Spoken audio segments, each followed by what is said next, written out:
Gold trusted gold buyers. మీరు తాకట్టు పెట్టిన బంగారాన్ని విడిపించి ఈ రోజు ఉన్న మార్కెట్ ధరకు కొనబడును.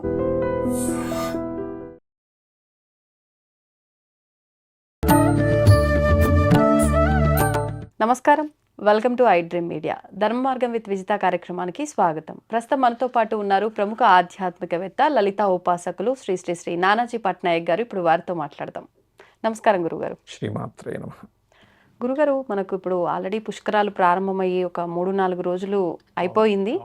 మనకు పుష్కరాలు అనగానే ఖచ్చితంగా నది స్నానం చేస్తే మనకున్న పాపాలు తొలగిపోతాయని చెప్పి, లేదు అంటే మనసులో ఏమైనా ఉన్న అవి నెరవేరుతాయి కోరికలు అని చెప్పి, ఏదైనా కష్టాల్లో ఉన్న అవి తొలగిపోతాయి, రకరకాలుగా చెప్పుకుంటూ ఉంటారు.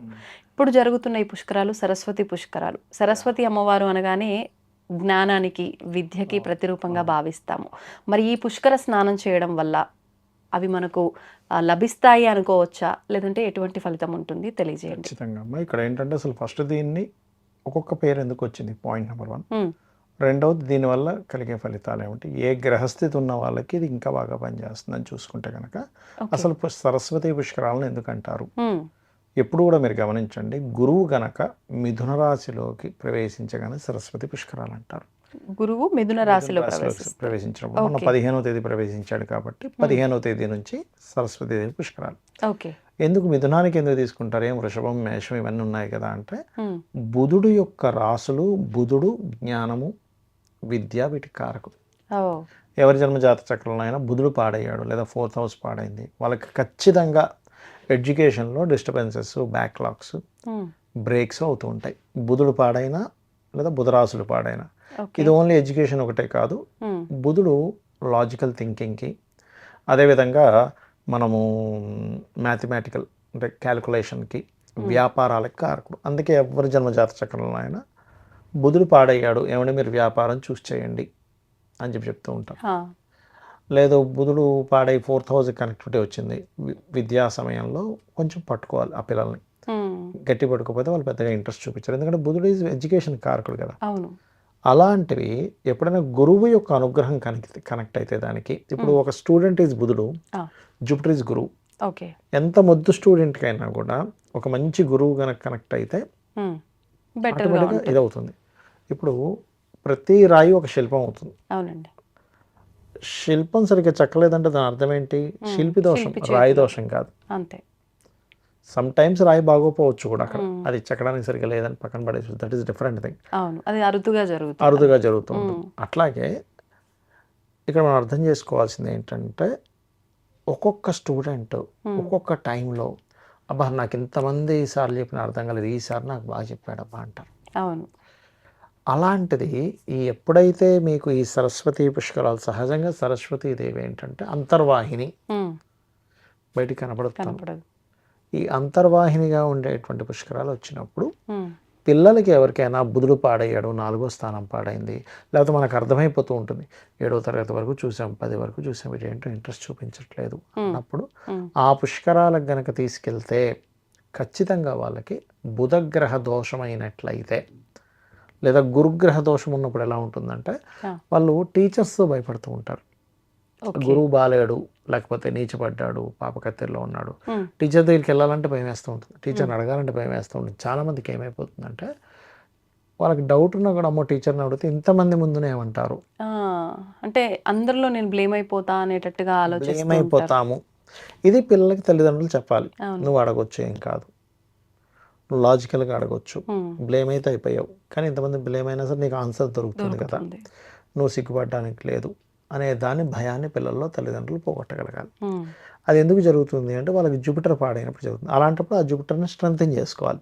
ఈ స్ట్రెంథనింగ్ చేసుకునే దాంట్లో చాలామంది చేసేటువంటి రాంగ్ ఏంటి ఇక్కడ అంటే, జూపిటర్ బాగాలేడు కదండి అందుకే మా అబ్బాయికి నేను కనకపుష్యరాగం పెట్టాను అంటారు.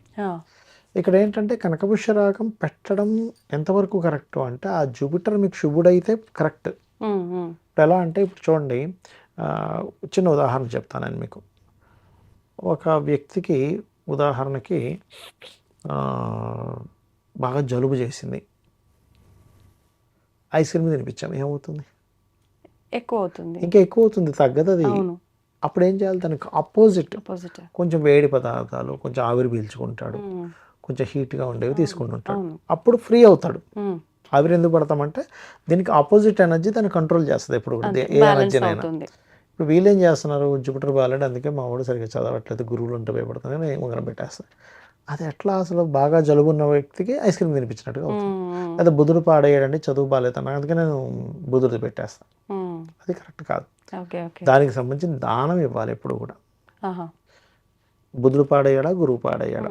బుధుడు పాడైతే ఈ వ్యక్తిలో సరైనటువంటి క్యాపబిలిటీ లేక, సరిగ్గా క్యాలిక్యులేట్ చేసుకోక, గురువు మంచిగా చెప్తున్నా సరే ఎక్కట్లేదు. ఆ, అలా కాదు, బుధుడు బాగున్నాడు కానీ గురువు పాడేయాడంటే ఈయనకి సరైన గురువు దొరకట్లా.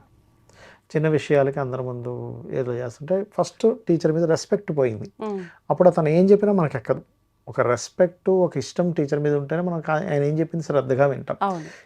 ఇది మనం పట్టుకోగలగాలి. ఓకే. అయితే బుధగ్రహం పాడైనా, గురుగ్రహం పాడైనా కూడా సరస్వతి పుష్కరాలు వచ్చినప్పుడు, లేదా సరస్వతి అమ్మవారి యొక్క అనుగ్రహం, లేదా హయగ్రీవ స్వామి యొక్క అనుగ్రహం ఉంటే వాళ్ళకి ఆ దోషం అనేటువంటిది ఖచ్చితంగా పోతుంది. ఓకే.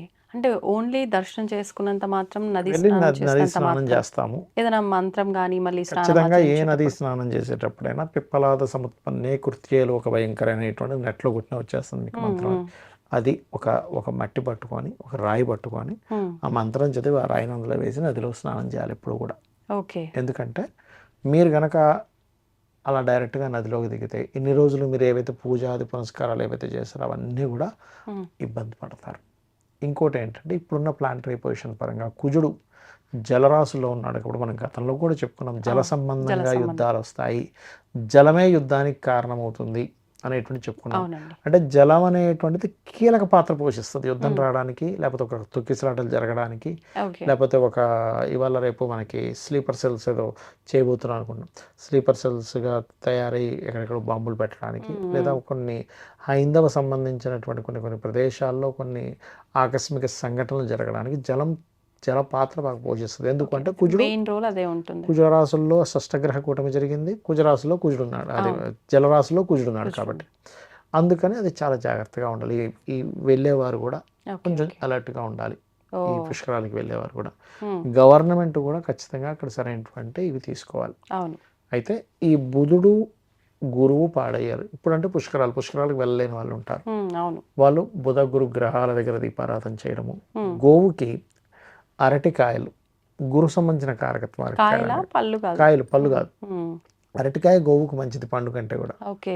అలాగే గోంగూర లేదా ఆకుకూరలు లాంటివి తినిపించాలి, గ్రాసము.